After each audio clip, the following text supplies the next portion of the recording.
in the Valley of the Temples in Sicily. These are the remains of the Temple of Zeus. It's been completely destroyed, but I want to show you something that's very unusual, and that is the use of sculptural figures that are the male version of the caryatids. They were called the telamons, and they were used to support architectural members on this temple. So let's have a look at reconstruction. There are pieces of some of these telamons right here.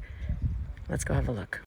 So have a look at this reconstruction here, and you can just see between the columns these figures here. These are the telamons. And here is what pieces of it fall into the ground looked like. Here's one of the heads and pieces of the body that have been preserved right here. So most people have heard of the caryatids, but these were the male equivalents, the telamons that were here on this very much destroyed Temple of Zeus in the Valley of the Temples.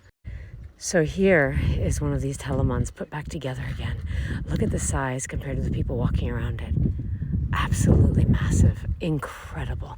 And these were used in place of columns to hold up part of the pediment of the Temple of Zeus here. Really unusual. Female, or rather male version of the caryatids. So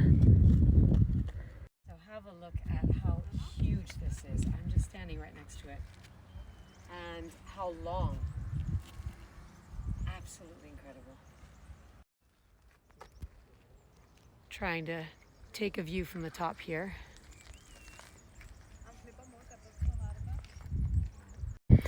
So just for scale, I'm in the center of this area where the temple was. Look at how massive it was.